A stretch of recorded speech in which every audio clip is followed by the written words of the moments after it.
Bonsoir, vous m'entendez là? D'accord. Moi, je voulais témoigner de ce que le Seigneur a fait pour moi. La première fois, c'était après les 3 jours d'Esther. Après les 3 jours d'Esther, j'avais eu à dire que j'avais mal au bras, tellement mal au bras. J'avais une tendinite très sévère, mais la douleur était passée. Et Marielle, qui n'est pas là ce soir, je crois cet après-midi, elle m'a dit, mais pourquoi tu n'as pas témoigné? Pourquoi tu n'as pas dit au pasteur? Et je lui ai dit que je n'osais pas, donc voilà, j'ai rien dit. Et donc le dimanche passé, il y a une semaine, donc j'étais venue voir le pasteur, Hervé, pour lui dire que ma main me faisait beaucoup souffrir et que j'avais un rendez-vous avec le chirurgien parce que je devais me faire opérer le 16 de ce mois, le 16 mai. Donc le mardi, quand nous avons eu le pasteur Maï, donc c'est quand nous avons fini complètement que j'ai senti que ma main ne me faisait plus mal du tout, que je pouvais bouger la main, que je pouvais l'amener derrière alors que je ne pouvais rien faire. Et notre frère Bruno qui est derrière vous m'a dit, mais va témoigner. Je dis non, je n'y vais pas. Il m'a dit, mais comment ça? Comment? Il m'a fait comme d'habitude une petite réflexion, comme il sait si bien le faire. Mais si tu dois aller témoigner, mais c'est quoi ce truc? Je dis bon. Et entre-temps, le pasteur Maï avait dit que normalement, tous ceux qui sont guéris, ils doivent quand même témoigner, que le Seigneur aime à ce qu'on témoigne quand il y a quelque chose qui se passe. Et je me suis dit, bon, cette fois-ci, j'y vais. Donc, je suis venue témoigner. Amen. Amen. Gloire au Seigneur, c'est vrai, merci Seigneur, parce que quand on a parlé avec Oumou la semaine dernière, à l'issue du culte, elle n'était pas bien, quoi. Et elle me disait qu'elle était essoufflée. Et donc elle avait à peine à bouger le poignet, le bras, vous voyez, derrière. Puis quand elle a rendu témoignage mardi, j'ai dit, oh, il faut que les chrétiens en profitent aussi dimanche, parce qu'elle a levé le bras, hop. Donc du coup, merci Seigneur. Une grâce de Dieu, hein, comme quoi. Béatrice, on y va?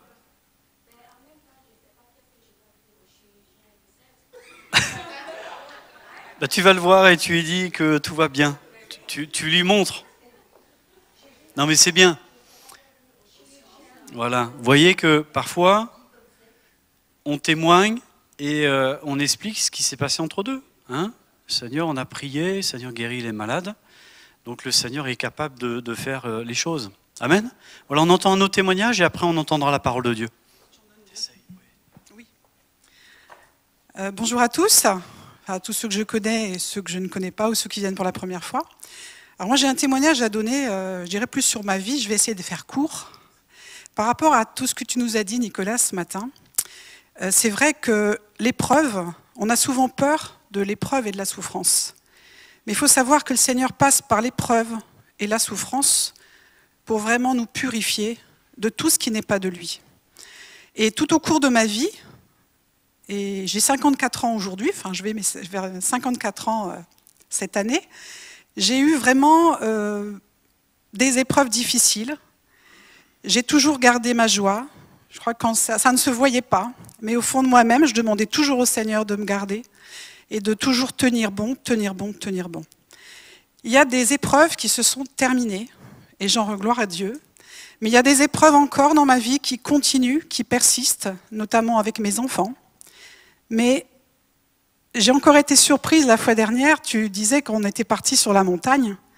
À Pâques, on était en famille dans le nord de la France, et on a eu un culte, on était 700 ou 800, enfin, à l'église de Wascal pour ceux qui connaissent, mais sur le sang de Jésus. Enfin, Daniel Potier avait prêché sur le sang de Jésus, et les familles se sont prises les unes à côté des autres, et ont demandé au Seigneur de mettre le sang de Jésus sur les familles, sur les couples, sur les enfants.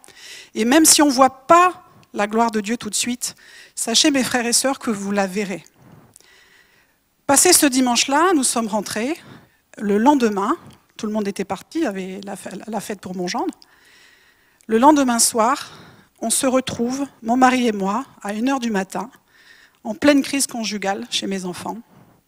C'était terrible de les entendre, avec ma petite fille qui a 16 ans, ma petite fille qui s'est mise à vomir, qui a 3 ans. Et je dis, Seigneur, qu'est-ce qui se passe encore dans cette maison? Alors qu'on avait mis le sang de Jésus la veille, le sang de Jésus la veille. Et on a été surpris, mon mari et moi, avec un grand calme, comme on fait d'habitude quand il y a des couples qui volent en éclats. Mon mari va prendre l'homme et moi je vais prendre la fille. Je suis allée prendre ma fille et lui est allé prendre son gendre. Et on a demandé au Seigneur de calmer, de calmer. Je suis allée prier avec ma petite fille, j'ai fait monter ma fille et j'ai dit non. J'ai dit Seigneur, on a mis le sang sur cette maison, peu importe ce que j'entends, peu importe ce que je vois, je garde mon calme et je sais que tu vas bénir cette maison. Je ne vous donnerai pas tous les détails, il y a eu des choses très difficiles. Et j'avais dit à mon mari la veille, je dis écoute Nathan, on devait partir mercredi, on va partir mardi soir. Pourquoi? Voilà l'explication. Nous sommes partis mardi soir, on a passé la journée avec ma grande fille, avec ma petite fille, c'était tout calme. Et je me dis Seigneur, il y a vraiment besoin de ta grâce dans cette famille. Ma fille fait progressivement son cheminement, mais il y a encore des choses à faire. Mais vraiment, je me dis, avec tout ce que j'ai vu, tout ce que j'ai souffert, il faut encore que j'entende ça. Encore. Mais j'ai dit, Seigneur, c'est pas grave. J'ai dit que je sois vivante, que je sois partie te rejoindre, que je le vois, que je le vois pas, c'est pas mon problème, c'est le tien. Et on est rentré avec mon mari, on a pris la voiture, on a fait la route de nuit. La route était hyper dégagée, on n'a eu aucun problème, c'était pic de pollution partout, mais je dis, Seigneur, c'est pas grave. On rentre. Et on avait la joie dans le cœur, on écoutait les cantiques, malgré tout ce qui venait de se passer. Enfin, entre la montagne, la vallée, c'était vraiment difficile. Et quand c'est nos enfants, c'est d'autant plus difficile à vivre. Alors si ça vous arrive, je vous encourage vraiment à compter sur la grâce de Dieu, à rester paisible. Tu as utilisé ce terme, Nicolas. Vraiment, cette nuit-là, c'est la paix parfaite qui surpasse toute intelligence, qui m'a gardée, qui a gardé mon cœur, qui a gardé mes pensées. Et j'étais vraiment réjouie dans le Seigneur. Malgré tout ce que j'avais vu et entendu, j'ai dit, Seigneur, je sais encore que j'en entendrai d'autres. Je sais qu'il y aura encore des passages difficiles, mais je compte sur ta grâce. Je compte sur ta grâce. Et on a rendu gloire à Dieu. Et puis après, cette semaine-là, c'était toute la semaine. Moi, tous les soirs, c'était vraiment... J'ai glorifié Dieu et j'ai dit, c'est toi qui t'en occupes, que je vois pas, c'est pas mon problème. Ça, c'était le premier témoignage. Le deuxième, il y a plusieurs semaines, avant le jeûne d'Esther, le Seigneur travaillait mon cœur par rapport à un problème que j'avais depuis l'âge de 20 ans. Donc j'avais des douleurs de sciatique, mais très, très dures. Il y a 2 ans, la sciatique s'est réveillée d'une manière absolument abominable, parce qu'en plus, ce n'était pas le même nerf. Et ça faisait, on appelle ça la sonnette. Je ne sais pas si certains en ont souffert. Mais quand vous avez les douleurs, c'est comme si c'est un serpent à sonnette en fait, qui se lève dans votre côté. Et c'était des douleurs, mais je ne peux pas vous dire, quand je me levais le matin, j'étais obligée de me tenir à mon mur. Pour me lever, je ne pouvais même plus m'asseoir, je mangeais debout. J'ai été arrêtée 3 semaines. Ça s'est calmé, j'ai dit, Seigneur, c'est plus possible que je me traîne ça, c'est vraiment plus possible, j'en ai vraiment marre. Et je me suis mis à demander vraiment la grâce de Dieu. J'ai dit, Seigneur, si tu m'as fait revenir à Saint-Brieuc avec mon mari, si tu veux qu'on s'établisse et qu'on reste ici, tu vois ma maison, tu vois tout ce qu'il y a à faire. Je dis, je ne peux pas, mon mari ne peut pas non plus. C'est devenu très difficile. Je dis, alors si tu veux qu'on reste là, eh ben, tu t'occupes de nos corps. À l'intérieur, à l'extérieur, mais tu t'occupes de nos corps. Et il l'a fait. Et peu à peu, j'ai dit, Seigneur, je sais que tu m'as guéri. J'ai confessé, tu m'as guéri. Et je suis descendue, j'ai pris ma bêche et je me suis remis à faire du jardin. La bêche, c'est l'ennemi numéro 1 de la sciatique. La sciatique peut vous paralyser à vie. J'ai dit, Seigneur, je crois en toi, je prends ma bêche, je fais faire mon jardin comme je le faisais avant et je ne m'occupe pas du reste. Le jour a passé, j'ai eu un peu mal. 2e jour, ça va mieux. 3e jour, 1 semaine, 2 semaines, 3 semaines, 4 semaines, et il y a eu le jeûne d'Esther aussi. Je dis, Seigneur, là maintenant, je suis sûre, tu m'as guéri. Et il y a eu donc le pasteur Jacques Imaï qui est venu d'Abidjan. On s'est fait énormément de bien. Je bénis Dieu pour sa venue, parce qu'il nous a encouragés. Il m'a encouragé, il en a encouragé d'autres. Et j'ai eu cette certitude que cette guérison, maintenant, je pouvais témoigner devant l'Église. Et j'ai témoigné mardi déjà, mais je vous le dis encore aujourd'hui. C'est vrai que la maladie, elle nous environne si facilement. Mais notre Dieu est tellement grand, tellement puissant. Tout ce qu'il veut de nous, c'est notre obéissance. Si on obéit au Seigneur, si on lui dit vraiment, on lui donne tout, il va faire. S'il ne fait pas, attendez. Il va faire. Peut-être pas à la manière dont vous pensez, mais il va faire. Soyez bénis, mes frères et sœurs.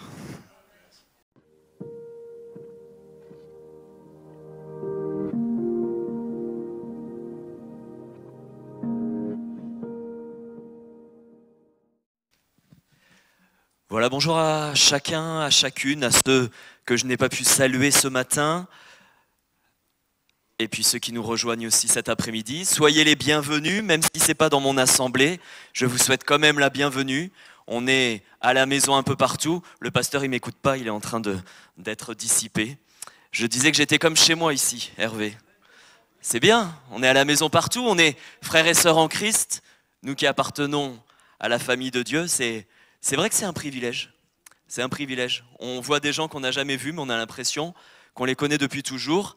Ça, c'est l'esprit que Dieu a mis dans nos cœurs. C'est ça la famille de Dieu.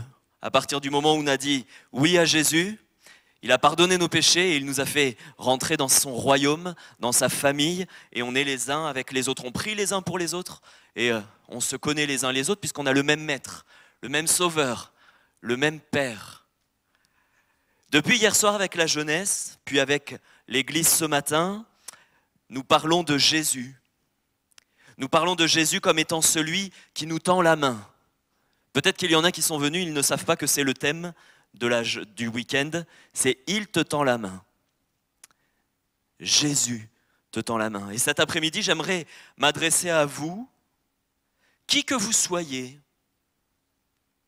et quelle que soit votre situation, pour vous dire que Jésus est en train de tendre sa main vers vous.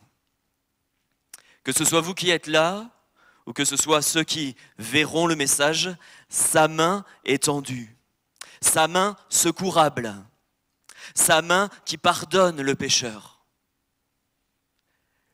qui se repent, le pécheur qui abandonne son péché pour suivre Jésus, sa main qui bénit, sa main qui guérit, on l'a entendu encore. Sa main qui restaure les vies brisées. Sa main qui répare les foyers détruits. Sa main qui panse les plaies, les blessures du passé.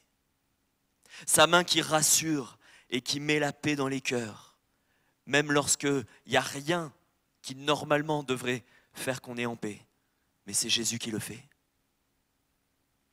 Jésus, il est le maître des temps et des circonstances et je suis convaincu que ce n'est pas un hasard si vous êtes là cet après-midi dans une église évangélique à Saint-Brieuc pour entendre un pasteur de Cherbourg prêcher l'évangile. Ce n'est pas un hasard. Ce n'est pas un hasard, vous auriez pu faire plein d'autres choses, mais Dieu a permis que vous soyez ici pour entendre ce qu'il a à vous dire. Le plus important, ce n'est pas ce que moi j'ai à vous dire, mais c'est ce que Jésus a à dire. À te dire, à te révéler. Les regards du Seigneur, ils sont posés aussi sur toi.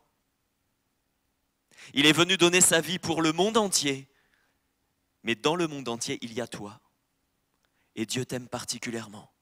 Dieu ne va pas parler de la même manière à l'un et de la même manière à l'autre. Il ne va pas faire les mêmes choses pour l'un, les mêmes choses pour l'autre. La Bible dit que Dieu nous connaît parfaitement. Il connaît nos pensées, il connaît notre être, même les cheveux de notre tête. Il sait le nombre qu'il y en a. Bon, il y en a de moins en moins, c'est beaucoup plus facile.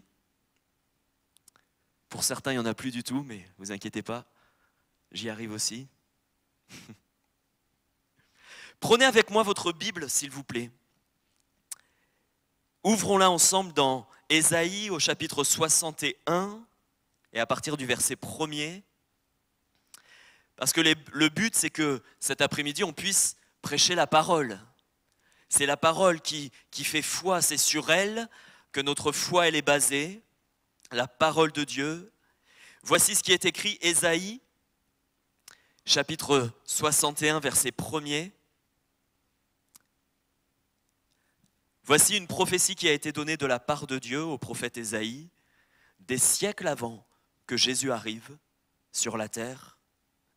Mais Jésus existait déjà de toute éternité, lui qui est Dieu. Et voici ce passage qui parle de Jésus-Christ. L'Esprit du Seigneur, l'Éternel, est sur moi. Car l'Éternel m'a oint pour porter de bonnes nouvelles aux malheureux. Il m'a envoyé pour guérir ceux qui ont le cœur brisé, pour proclamer aux captifs la liberté et aux prisonniers la délivrance. Amen. Vous avez bien lu? Voilà ce que Jésus est capable de faire dans ta vie. Je ne sais pas de quoi vous êtes captif. Je ne sais pas de quoi vous êtes prisonnier. Je ne sais pas pourquoi vous êtes malheureux. Je ne sais pas pourquoi vous avez le cœur brisé, pour certains. Mais moi je sais une chose, c'est que le Seigneur annonce, on vient de le lire, que ceux qui sont captifs vont être libérés. Que ceux qui sont prisonniers, il va les délivrer. Que ceux qui sont malheureux, il va leur annoncer une bonne nouvelle. Que ceux qui ont le cœur brisé, il va guérir leur cœur. Et ce qui est merveilleux avec le Seigneur, c'est que ce qu'il dit, il l'accomplit. Alléluia. Dieu n'est pas un homme. Jésus n'est pas un homme. Il est Dieu de toute éternité. Et ce qu'il a dit, ce qu'il a conféré dans sa parole, il l'accomplit aussi aujourd'hui. Dieu n'a pas hésité à envoyer son Fils unique, Jésus-Christ, sur la terre des hommes il y a plus de 2000 ans, afin que ce qu'il avait dit, ça puisse être accompli. Oui, Jésus a donné sa vie sur la croix pour tes péchés, pour te sauver, pour te libérer, pour te délivrer, pour t'apporter la guérison de ton cœur. La Bible dit que c'est par ses meurtrissures que nous sommes guéris. Il guérit notre esprit, il guérit notre cœur troublé, il guérit notre corps malade. Je l'ai expérimenté aussi 2 fois, j'aurais pu témoigner, mais le temps me manque. 2 fois, miraculeusement, Dieu m'a guéri d'un œil que j'ai failli perdre et aussi de bec de perroquet au niveau de la colonne vertébrale. J'aurais dû être opéré miraculeusement. Après la prière de l'église, Jésus m'a guéri. Je ne pouvais plus porter mes enfants depuis 4 mois, je devais me faire opérer avec les risques et les complications, mais avant même l'opération, Jésus m'a guéri. Jésus est fidèle, Jésus est fidèle. C'est Jésus qui va vous annoncer de bonnes nouvelles cet après-midi. C'est Jésus qui va prêcher la parole. Vous me voyez là, mais la parole, elle ne vient pas de moi. Elle vient de la parole de Dieu. Elle vient de la Bible. Et ce qu'il est capable d'annoncer, il est capable de l'accomplir. Il n'a pas menti lorsqu'il a dit qu'il venait pour délivrer, pour donner la liberté, pour sortir de prison, pour annoncer de bonnes nouvelles aux malheureux, pour guérir le cœur brisé, guérir le foyer, rétablir les relations avec nos enfants, rétablir la paix dans un cœur, délivrer de la dépression. Jésus est capable de le faire. Autant la main de Jésus est là pour vous pardonner, autant la main de Jésus est là pour vous guérir, autant la main de Jésus est là pour vous bénir, pour vous secourir, pour restaurer, pour réparer ce qui est brisé, autant il ne le fera sans votre consentement. Vous voulez que Jésus agisse dans vos cœurs? Vous devez agir aussi. Vous devez agir. Je ne vais pas vous laisser comme ça parce que sinon vous allez vous casser la tête jusqu'à je ne sais pas quand, mais qu'est-ce que je dois faire? Qu'est-ce que je dois faire? Qu'est-ce que je dois faire? Eh bien, je vais vous le dire. Vous devez faire un acte de foi. Non pas foi en l'église évangélique de Saint-Brieuc, non pas foi dans le pasteur qui est en train de vous prêcher, mais foi en Jésus-Christ. La Bible dit que sans la foi, il est impossible de lui être agréable au Seigneur. Car il faut que celui qui s'approche de Dieu croit qu'il existe et qu'il récompense ceux qui le cherchent. Est-ce que tu crois en Jésus? Et peut-être que quelqu'un... Eh bien, j'aimerais que tu sois rentré dans ce lieu à 3h ou 3h15 sans croire en Christ et que tu repartes de ce lieu en étant convaincu que Jésus est réel et qu'il veut restaurer ta vie. Dieu, au travers de sa parole, déclare aussi qu'il se laisse trouver par ceux qui le cherchent de tout leur cœur. Es-tu prêt à chercher Jésus? Quand vous avez perdu les clés pour rentrer à la maison, bon, souvent ça se trouve dans le sac à main de la femme. On ne sait pas où, mais on a l'impression qu'elles ont des sacs immenses. Nous, c'est pas compliqué, c'est toujours dans la même poche. La femme, un jour ça va être là, et un jour ça va être là, dans une poche de devant, la poche de derrière, au fond.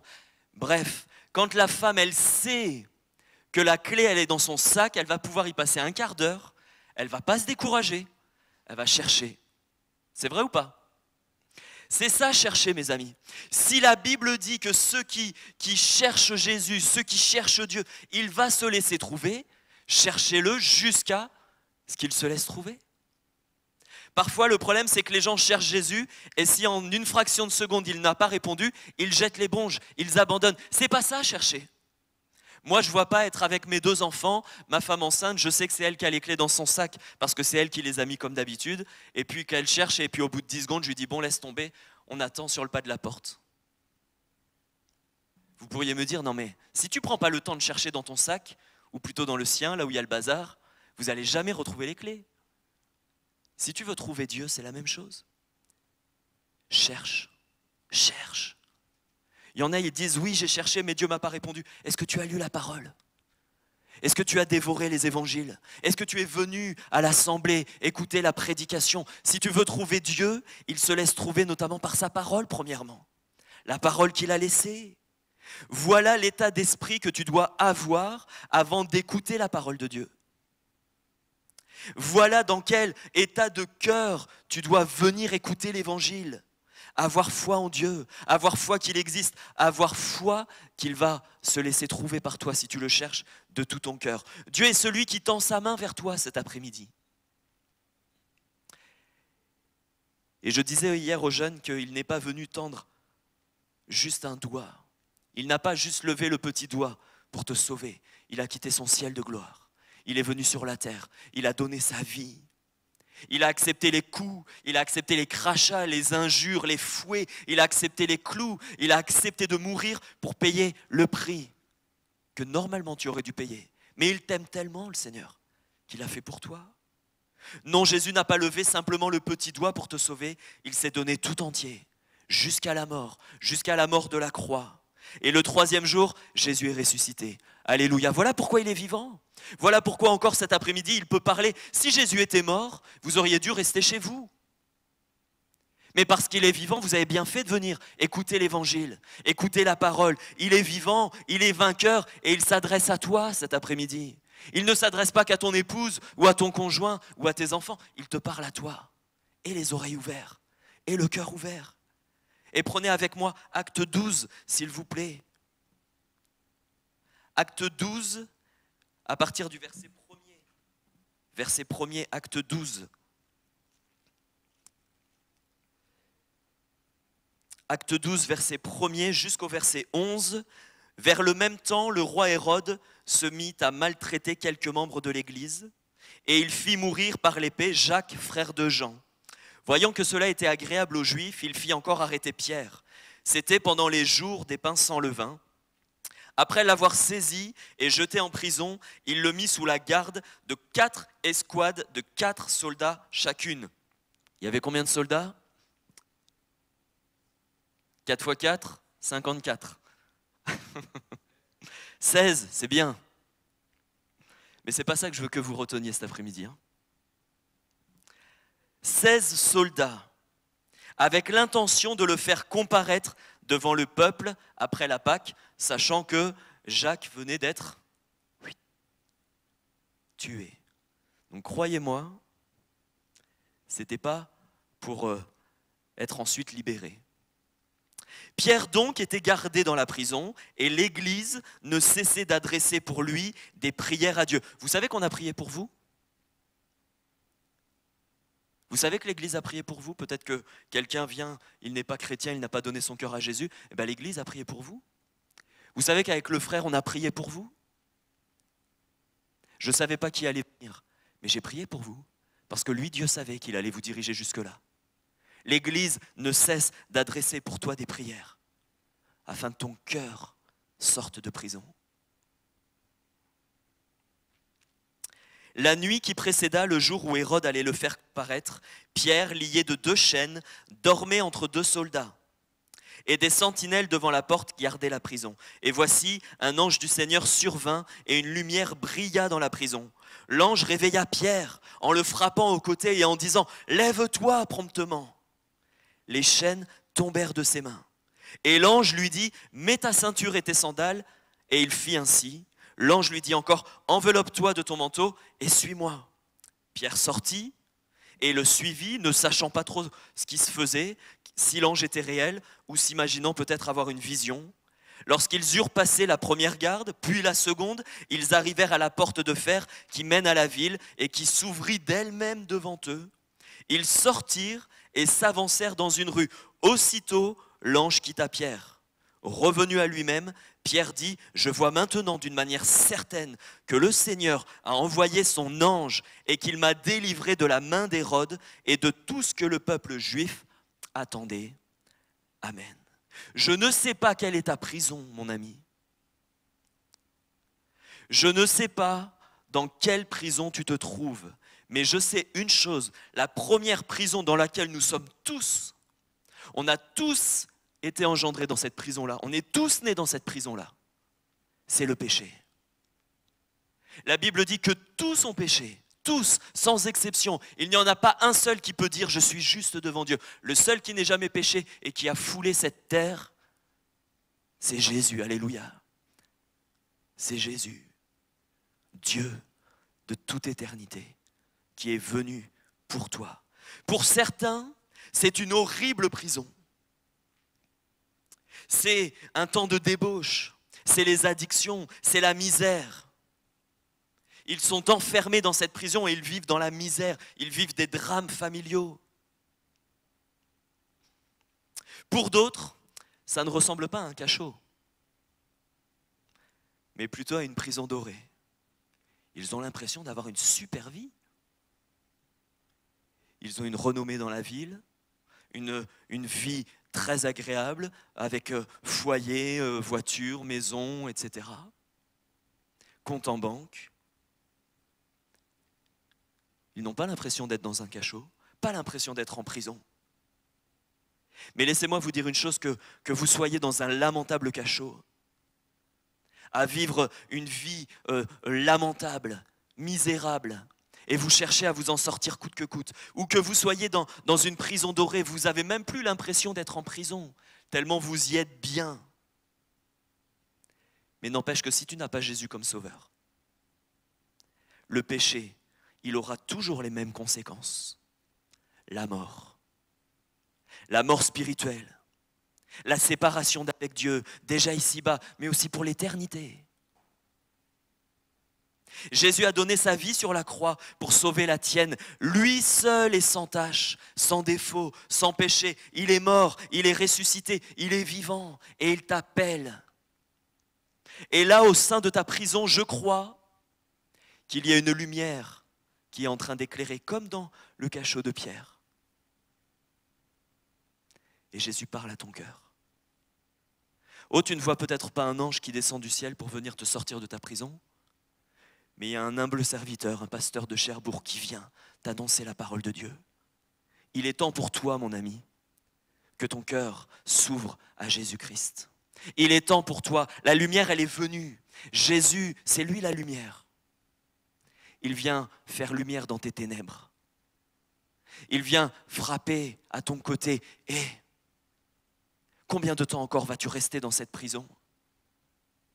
Je vous disais, Hérode, il n'était pas là pour faire du bien à Pierre. Il allait se passer certainement quelque chose de dramatique. Laisse-moi te dire que si tu n'appartiens pas à Jésus, tu appartiens au prince de ce monde, au diable. Et tu as beau être dans une super maison dorée, super prison dorée, le diable, crois-moi, à la fin, va t'engloutir. Il ne désire qu'une seule chose, c'est que tu ne sois pas à Christ. Il veut briser ton éternité. Et Jésus vient te parler par l'intermédiaire d'un serviteur. Et jusqu'à quand vas-tu rester dans ta prison ? Refuser Jésus, refuser son aide. Je veux te faire sortir de là. Je veux qu'à partir d'aujourd'hui, ta vie soit transformée. À votre avis, qu'aurait fait l'ange ?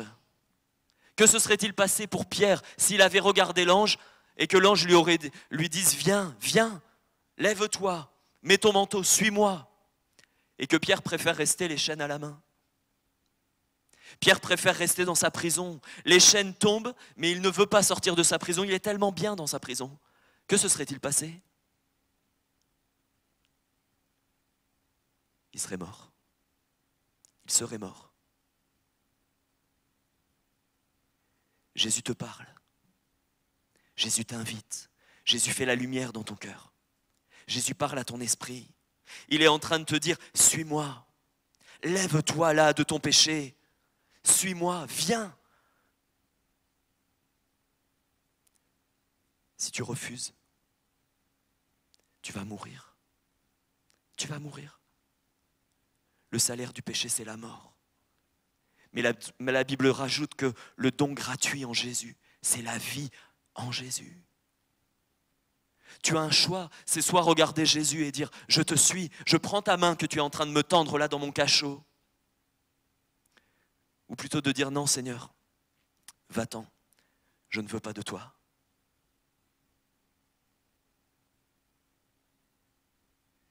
Que tu sois dans la misère ou que tu sois dans le luxe dans cette vie sur la terre, sache que si tu restes en prison, sache que si tu refuses de saisir la main tendue de Jésus, alors tu resteras esclave du péché.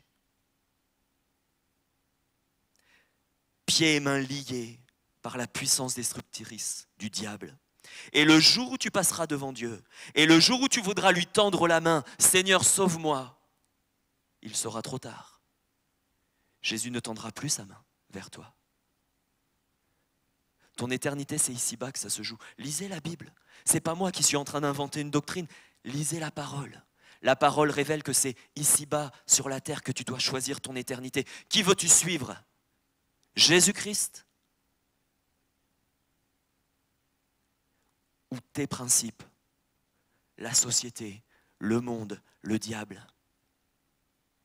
Qui veux-tu suivre ? La Bible dit que si tu confesses le nom du Seigneur Jésus, tu seras sauvé. Confesse Christ.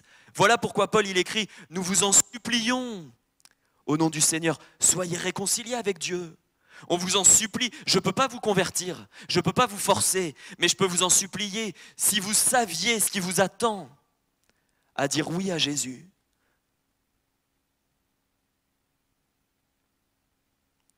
si nous lui confessons nos péchés, il est fidèle et il est juste pour nous les pardonner et pour nous purifier de toute iniquité. Cet après-midi, Jésus a ouvert la cellule. Il est rentré dans ton cœur. Il a fait la lumière. Et il te dit, suis-moi. Mais que dois-je faire, Seigneur, pour te suivre ? Eh bien, confesse le nom de Jésus-Christ. Jésus, c'est Dieu qui est venu pour ta vie. Confesse-lui ton péché. Confesse-lui le fait que tu as bâti ta vie comme s'il n'existait pas. Confesse-lui que le but de Jésus dans ta vie, c'était d'être en communion avec toi, mais tu ne l'as pas fait. Dis-lui, Jésus, je te demande pardon. Prends mon cœur, Seigneur. Dirige ma vie. Et la Bible dit qu'il est fidèle et il est juste pour pardonner. Que Dieu vous bénisse en tout cas. Prenez avec moi Matthieu, s'il vous plaît, au chapitre 12. Et à partir du verset 9,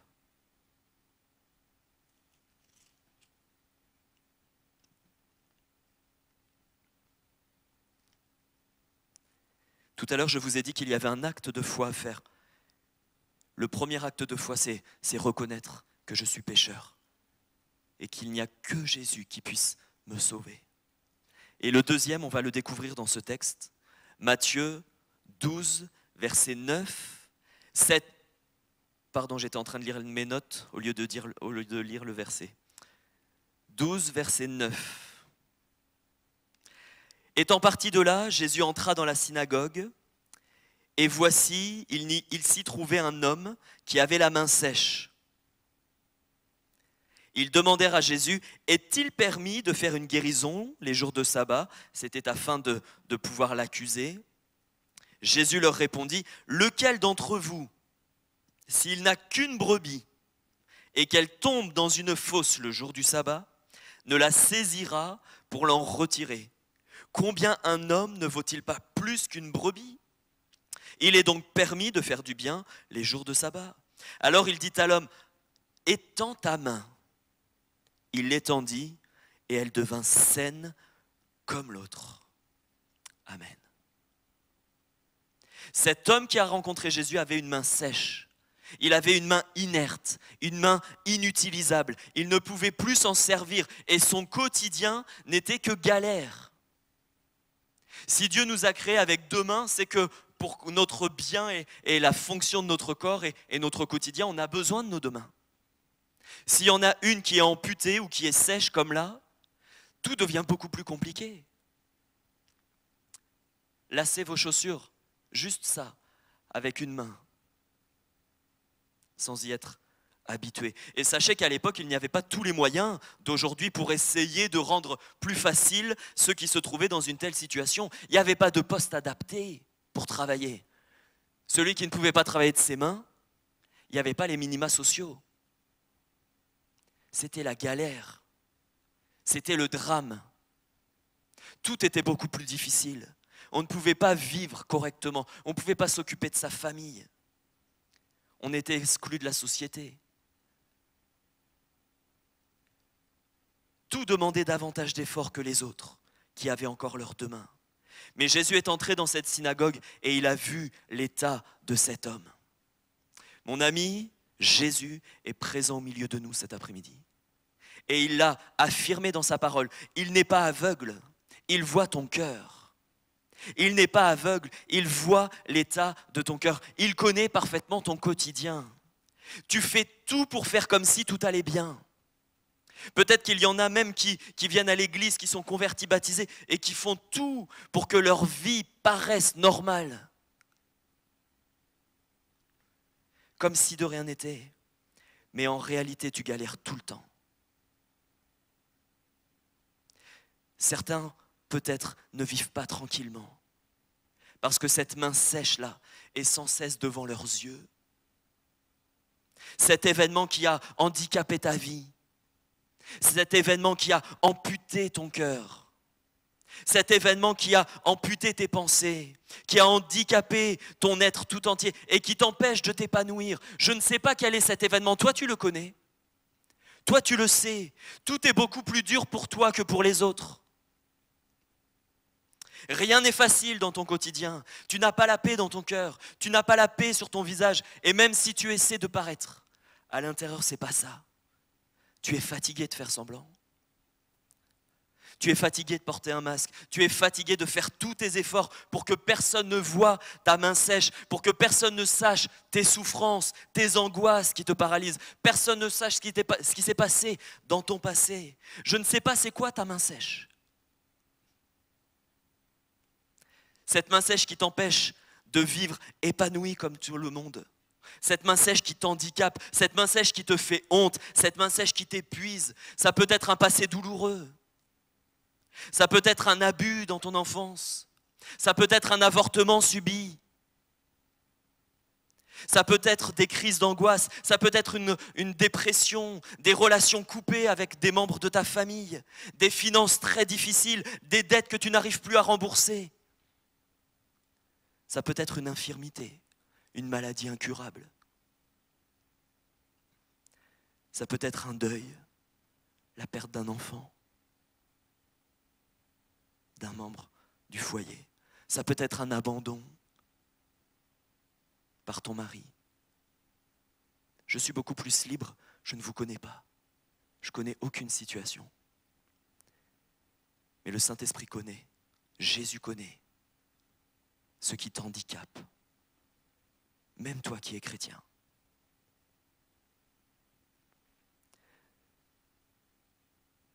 Ça peut être un rejet de ton corps.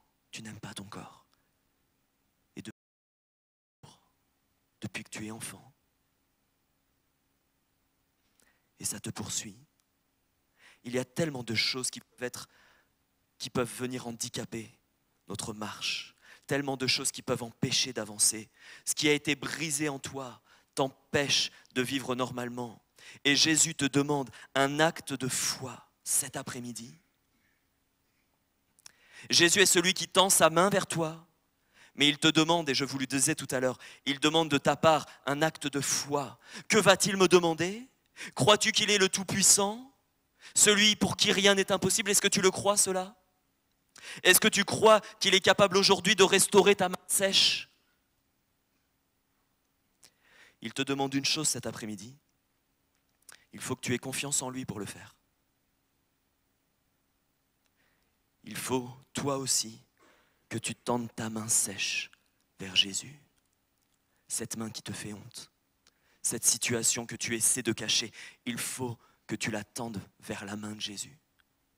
Est-ce que vous croyez que c'était pour humilier cet homme qui lui a demandé d'étendre sa main là devant tout le monde? C'était pour la guérir, c'était pour rétablir, c'était pour restaurer, c'était pour montrer sa gloire. S'il te demande d'étendre ta main sèche, je t'encourage mon frère, ma sœur, mon ami, dis-lui ce qui est desséché en toi, dis-lui ce qui a perdu vie, dis-lui ce qui a amputé ton cœur. Ne lui cache rien, ne lui cache plus, aie confiance en lui. Ce n'est pas pour t'humilier, mais c'est pour te guérir. C'est pour panser tes plaies, c'est pour te restaurer. C'est pour que ce qui a été détruit dans ta vie, dans ton foyer, soit réparé. Étends toi aussi ta main sèche vers Jésus.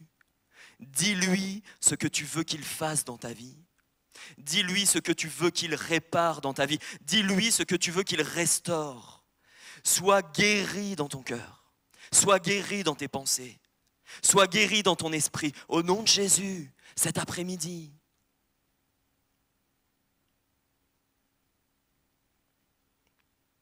Tout à l'heure, on aura un temps de prière. Je ne vais pas vous demander de dire à tous, devant tout le monde, c'est quoi votre main sèche. Mais discrètement, quand je prierai pour vous, si vous avez envie d'avouer quelque chose, peut-être que vous n'avez jamais avoué à personne, je vais prier pour vous. Oh, je ne vais pas dire à voix haute pour que ça reste discret, mais moi je crois que cet après-midi, les mains sèches vont être restaurées. Au nom de Jésus. Prenez avec moi acte 3 et ce sera la dernière partie que je voulais voir avec vous. Ça fait maintenant la 3e prédication, le 3e message où on est en train de parler de Jésus qui tend sa main vers nous. J'aimerais vous dire, mes frères, mes sœurs, vous qui appartenez à Jésus, vous devez à votre tour tendre votre main vers les autres. Vous devez tendre votre main. Vous qui avez été guéris, vous qui avez été restaurés, vous qui êtes enfants de Dieu, vous devez être des hommes, des femmes de foi qui n'ont pas peur d'étendre la main vers l'autre. Lisez avec moi ce passage bien connu des chrétiens, acte 3, verset 1. Pierre et Jean montaient ensemble au temple, à l'heure de la prière, c'était la 9e heure. Il y avait un homme boiteux de naissance qu'on portait et qu'on plaçait tous les jours à la porte du temple, appelé la Belle, pour qu'il demande l'aumône à ceux qui entraient dans le temple. Cet homme, voyant Pierre et Jean qui allaient y entrer, leur demanda l'aumône. Pierre, de même que Jean, fixa les yeux sur lui et dit « Regarde-nous ». Et il les regardait attentivement, s'attendant à recevoir d'eux quelque chose. Alors Pierre lui dit « Je n'ai ni argent, ni or, mais ce que j'ai, je te le donne, au nom de Jésus-Christ de Nazareth. Lève-toi et marche. » Et le prenant par la main droite, c'est Pierre qui a étendu sa main vers celui qui était dans le besoin. Étendant sa main droite, le prenant par la main droite, il le fit lever. Au même instant, ses pieds et ses chevilles devinrent fermes. D'un saut, il fut debout et il se mit à marcher. Il entra avec eux dans le temple, marchant, sautant et louant Dieu. Tout le monde le vit marchant et louant Dieu. Ils reconnaissaient que c'était celui qui était assis à la belle porte du temple pour demander l'aumône et ils furent tous rempli d'étonnement et de surprise au sujet de ce qui lui était arrivé. Amen. Frères et sœurs, il y a dans vos quartiers, il y a dans vos familles, il y a parmi vos collègues, il y a des hommes et des femmes qui rentrent dans ce lieu, qui sont boiteux, qui sont handicapés, qui ont des mains sèches, qui sont aveugles spirituellement, qui ne sont pas capables de se lever pour Christ, qui sont dans le besoin, qui sont dans le péché, qui sont dans la misère. Ils ont besoin d'hommes et de femmes de foi, comme vous, qui agissez comme Jésus. À partir du moment où vous avez accepté d'être disciple de Jésus, vous acceptez qu'il fasse sa demeure en vous et que vous ressembliez à Jésus. C'est votre désir, non? Ressembler à Jésus, votre divin modèle. Jésus a étendu sa main. Jésus étend sa main. C'est le thème de cet après-midi, c'est le thème de ce week-end. Pourquoi? Parce que la parole de Dieu nous le montre. Il tend sa main vers nous, il tend sa main vers toi. Et il veut tendre sa main vers les autres au travers de toi. Il veut que tu sois son représentant sur la terre. Que Jésus puisse saisir un boiteux au travers de ta main. Et nous, c'est vrai que parfois on dit « Sois béni au nom de Jésus » et on s'en va. Pierre n'a pas fait ça. Il n'a pas dit que Dieu te bénisse. Et puis hop, il va faire ses petites affaires au temple. Il s'est arrêté. Il a considéré l'autre. Il a vu le problème. Il lui a parlé de l'évangile, de Jésus-Christ, de l'espérance. Il l'a saisi par la main et il l'a fait lever. Et parfois, on voudrait qu'il y ait des personnes qui rentrent dans l'assemblée et qu'elles soient immédiatement transformées. Mais elles auront besoin de vous. Est-ce que vous êtes prêts? Est-ce que vous êtes prêts à les saisir par la main et à les faire se lever jusqu'à ce que les chevilles deviennent fermes? Dieu a besoin de vous, mes frères, mes sœurs. Il vous a sauvés pour que vous puissiez passer l'éternité avec lui. Mais s'il n'avait pas besoin de vous sur la terre, vous seriez déjà au ciel. Il a besoin de vous, que vous soyez jeunes, que vous soyez anciens. Parfois les anciens, quand ils voient tout ce qu'ils faisaient pour le Seigneur quand ils étaient jeunes, ils sont tristes, nostalgiques, parce que le corps ne suit plus. Mon frère, ma sœur, j'espère que tu n'es pas dans cette situation-là. Parce que le cours de la courbe de notre existence, c'est pas toi qui la maîtrise, c'est pas moi non plus. Je sais une chose, c'est que dans la jeunesse, Dieu va nous demander de faire des choses, et dans la vieillesse, il va nous demander de faire peut-être d'autres choses. Mais il veut que nos mains soient tendues. Il faut que l'église de Saint-Brieuc tende sa main vers l'extérieur. Encore. Vers son conjoint, vers ses enfants, vers les collègues de travail, vers le mendiant dans la rue, vers les jeunes, vers les ados de votre assemblée. Vous devez leur tendre la main.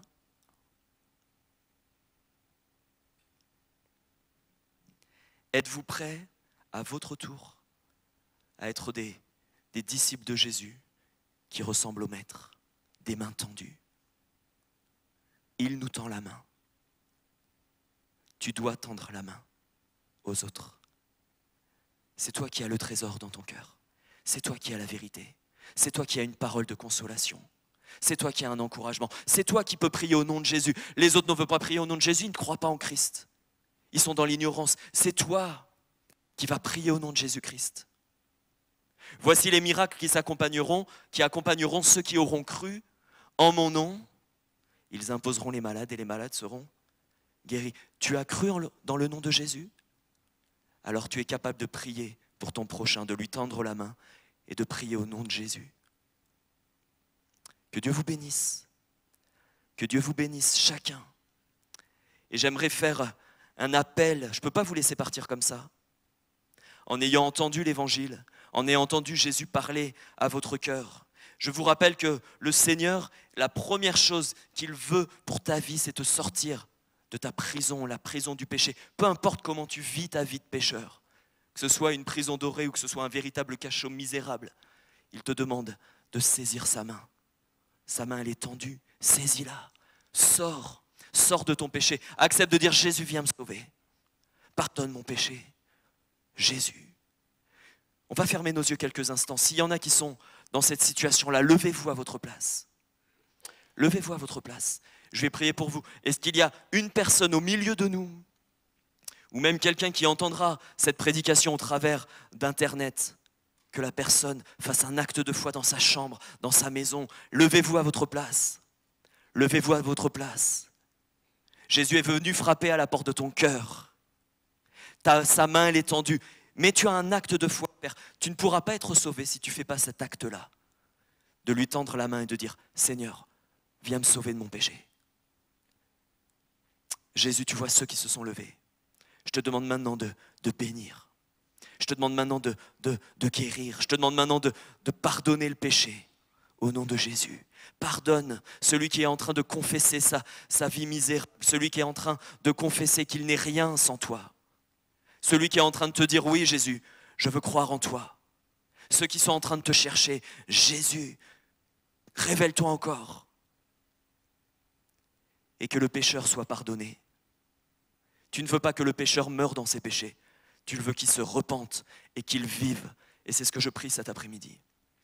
Qu'il y ait de repentance, des vies changées, des péchés abandonnés. Dans le nom de Jésus. Amen.